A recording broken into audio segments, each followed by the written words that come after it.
Hi, I'm Dr. Cynthia Clark, acupuncture physician, applied clinical nutritionist, creator of Energy Evolution, and president of Longevity Wellness. And I'm reading a favorite book right now. I really dig this book, although I'm not all the way through it. And there's an excerpt out of it that I want to read to you.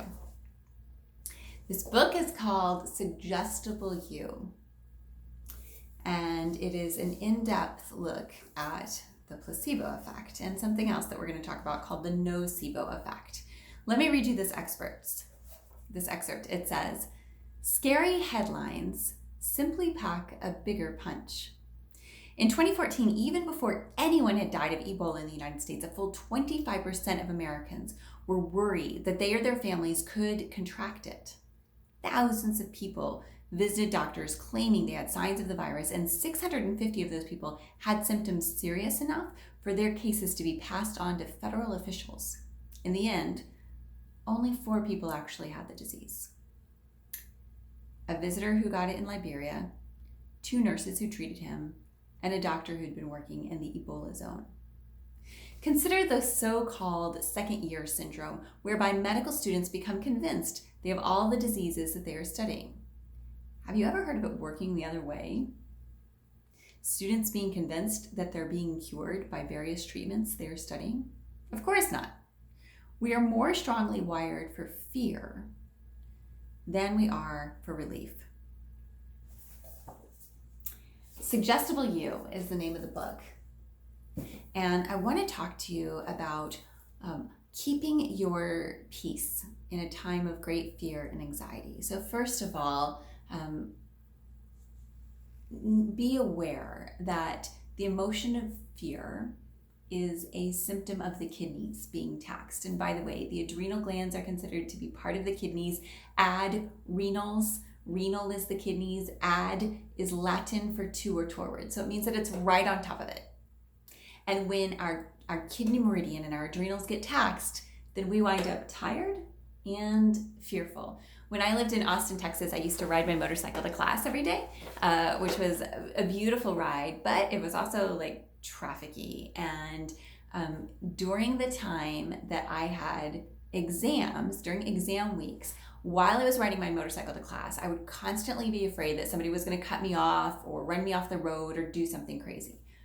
But only during that week. The other weeks, I was totally fine and I loved the ride. But that week, my adrenals were too depleted and I didn't have the juice to maintain my love for what I really enjoyed doing. Here's why this is important right now, is because the kidneys being weak, the adrenals being weak, this actually short circuits the immune system. This actually makes us susceptible.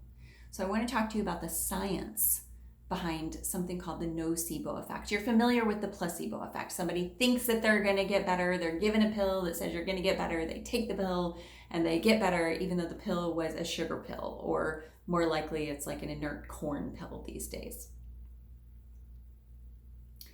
So if that's the placebo effect, the nocebo effect is the opposite. The nocebo effect is, picture a little boy going to school one day, and in first period he walks in and he's feeling pretty good, and somebody looks at him and says, "Johnny, are you feeling okay today?" And Johnny's like, yeah, I'm fine. And then it gets to second period and somebody else says, "Man, Johnny, you're looking kind of feverish. You don't look so good." And by fourth period, Johnny is in the nurse's office and she is called home and he is going home sick, because everyone has convinced him that he's not doing well, even though Johnny was fine on his own.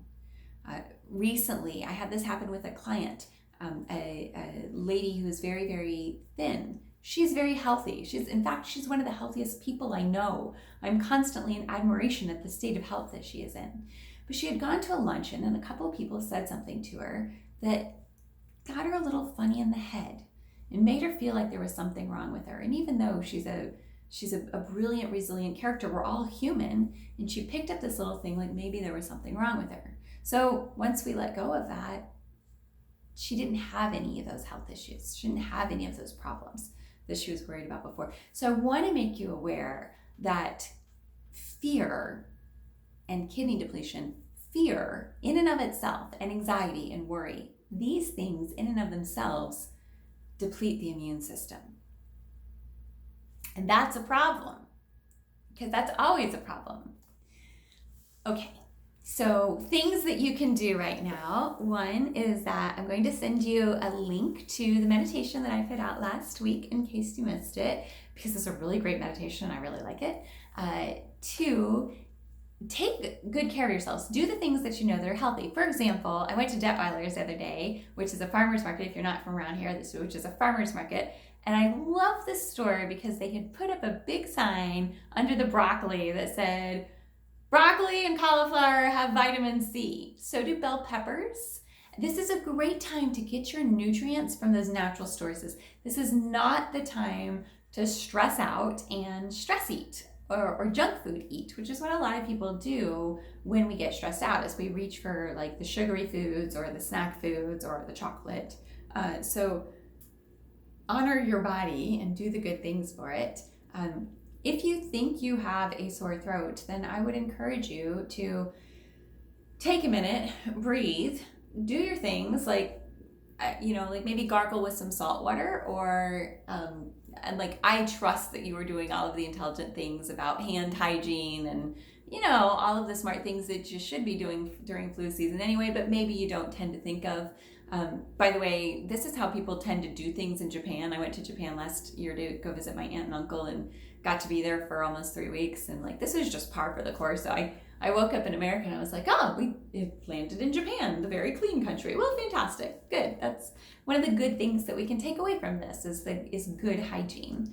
But look to your good healthy foods for nutrients. Look to your bell peppers. Look to your broccoli.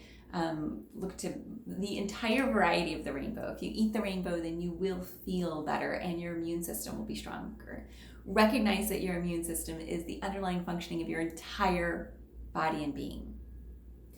I also strongly encourage you to be very diligent about when and how you seek out the news. For example, do not watch the news first thing in the morning or last thing before you go to bed at night, because these are times that our brain wavelengths are in theta waves and we are eminently suggestible. And there's some sensationalist news reporting going on that may not be very helpful to us.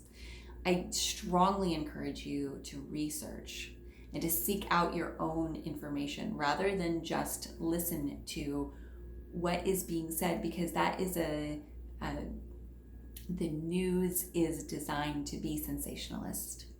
And during a time when we're in a time of great fear and anxiety, during that time, it is most important that we keep our wits about ourselves and we keep us.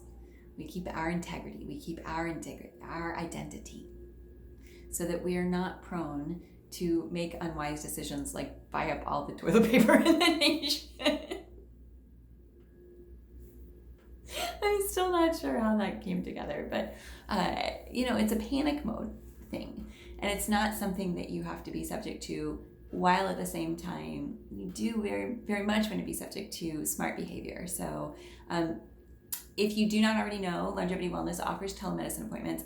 I am here this week, and we are all here this week, and we are rocking it out. So we are totally here and delighted and happy to see you, because we are healthcare providers, and that's what we do, and we work on our immune system all the time. And if you are a client of mine, you're very likely already on supplements that you would be needing to take for flu prevention. So just give us a call and check in. We can do those sessions over the phone and make sure that you're on what you need to be on.